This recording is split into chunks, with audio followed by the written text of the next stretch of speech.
আপনাদের মাঝে আজকে ডিম তরকারি নিয়ে হাজির হয়ে গেলাম। খুবই একটা মজাদার ডিম তরকারি হয়েছে। সো অনেকে অনেকভাবে খেয়ে থাকেন, কে কীভাবে খান আমি জানি না, বাট আমি একটা আনকমন ডিম তরকারি রান্না করেছি। সো বাসার সবাই খেয়ে খুবই প্রশংসা করেছে, আর নেক্সট বলেছে আবার রান্না করার জন্য। আমার ছেলেও খেয়ে খুব খুশি হয়েছে, তৃপ্তি করে খেয়েছে। আসসালামু আলাইকুম আমার প্রিয় ভাই বোনেরা, আজকে একটা ডিম তরকারি রান্না করব। তো আমি ফার্স্টেই 4-5টা লাল মরিচ নিয়ে নিলাম সুন্দর কালার আসার জন্য। তারপরে 4-5টা পেঁয়াজ কুচি করে নিয়ে একটু এখানে অল্প পরিমাণের রসুন, তারপরে দিয়ে দিয়েছি স্বাদ মতন লবণ, তারপরে দিয়ে দিয়েছি এখানে হচ্ছে আপনার পরিমাণের হলুদ দিয়ে পেঁয়াজটাকে ভালো করে উনে নিয়ে তারপরে এখানে আমি 4টা বড় সাইজের ডিম দিয়ে দিয়েছি। ডিম দিয়ে এটাকে আমি ভালো করে নেড়ে চেড়ে নিব যাতে করে ডিমগুলো সবগুলোর সাথে মিশে যায়। তো ফাইনালি এক পর্যায়ে ডিমগুলো মিশে যাওয়ার পর আমি এখানে একটা টিফিন বাটি নিয়ে নিলাম। যদি আপনাদের বাসায় টিফিন বাটি না থাকে সো অন্য কোনো বাটির মধ্যেও দিতে পারবেন। তো টিফিন বাটি নিয়ে এখানে আমি আগে তেল ব্রাশ করে নিয়েছি, তারপরে যে গরম পানির মধ্যে আমি এটাকে দিয়ে দিলাম। টাইম ধরে প্রায় আধা ঘন্টা লেগেছে এটা সিদ্ধ হতে। তো এক পর্যায়ে আমার ডিমটা সিদ্ধ হয়ে গিয়েছে। তো এটাকে আমি এখন ঠান্ডা হওয়ার পর আমি সুন্দর করে পিস পিস করে কেটে নিব। তো চাইলে আপনারা এটাকে ফুল খুলেও কাটতে পারবেন। তো যাই হোক, আমি এটার মধ্যেই সুন্দর করে পিস পিস করে কেটে নিব। তো দেখতেই পাচ্ছেন কালারটাও কিন্তু অনেক সুন্দর আসছে, আর এভাবে ডিম রান্না করে খেলে অনেক মজা হয়। আপনারা বাসায় অবশ্যই ট্রাই করবেন। বাসায় যদি ট্রাই না করেন তাহলে বুঝতে পারবেন না কোনটা টেস্ট কীরকম হয়। সো যে দেখেন তেলের পরিমাণটা কম হয়ে গিয়েছিল, যার কারণে ডিমটা উঠাতে গিয়ে অল্প ভেঙে গিয়েছিল। যাই হোক, এক এক করে আমি সবগুলো ডিম উঠিয়ে নিয়েছি। তো উঠানোর পর আমি এখন এই ডিমগুলো আবারও অল্প পরিমাণের তেলে ভেজে নিব যাতে করে ডিমগুলো ভেঙে না যায়। তো আমি এক এক করে সবগুলো ডিম দিয়ে দিব। দিয়ে দেওয়ার পরে লো আঁচে এখন আমি এই ডিমগুলো সবগুলো ভাজবো। দেখতেই পাচ্ছেন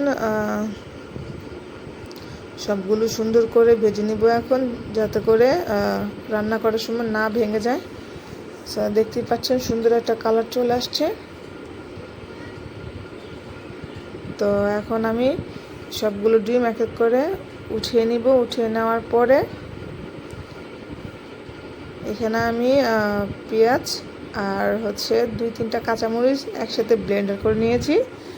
তো নিয়ে নেওয়ার পরে এখানে আমি আবার দিয়ে দিলাম স্বাদ মতন লবণ, তারপরে দিয়ে দিলাম হলুদ গুঁড়ো, দিয়ে দিলাম মরিচের গুঁড়ো, তারপরে অল্প পরিমাণে রসুন বাটা দিয়ে দিয়েছি যাতে করে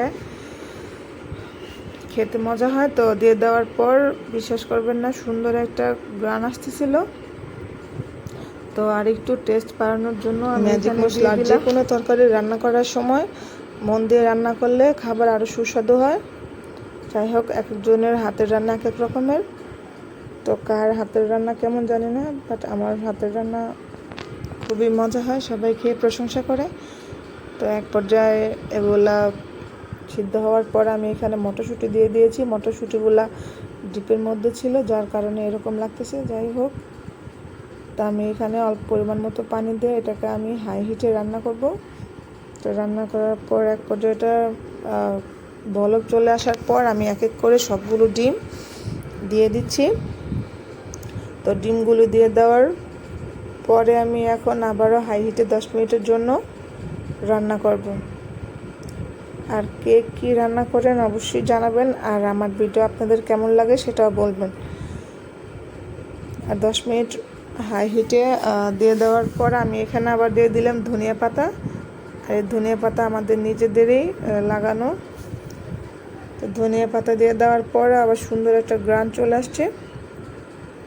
ঢাকনাতে ঢেকে দেওয়ার পর দেখেন কত সুন্দর একটা কালারও আসছে। জানি না কে কীভাবে রান্না করেন, আর এভাবে একদিন অবশ্যই মাস্ট বি ট্রাই করে দেখবেন এই রান্নাটা কেমন।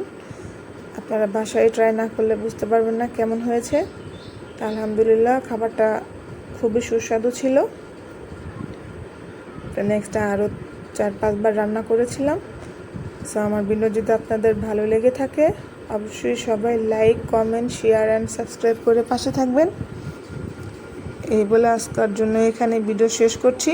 আর নতুন নতুন যদি ভিডিও পেতে চান অবশ্যই কমেন্ট করে জানাবেন। সবাই ভালো থাকবেন, সুস্থ থাকবেন। আল্লাহ হাফেজ।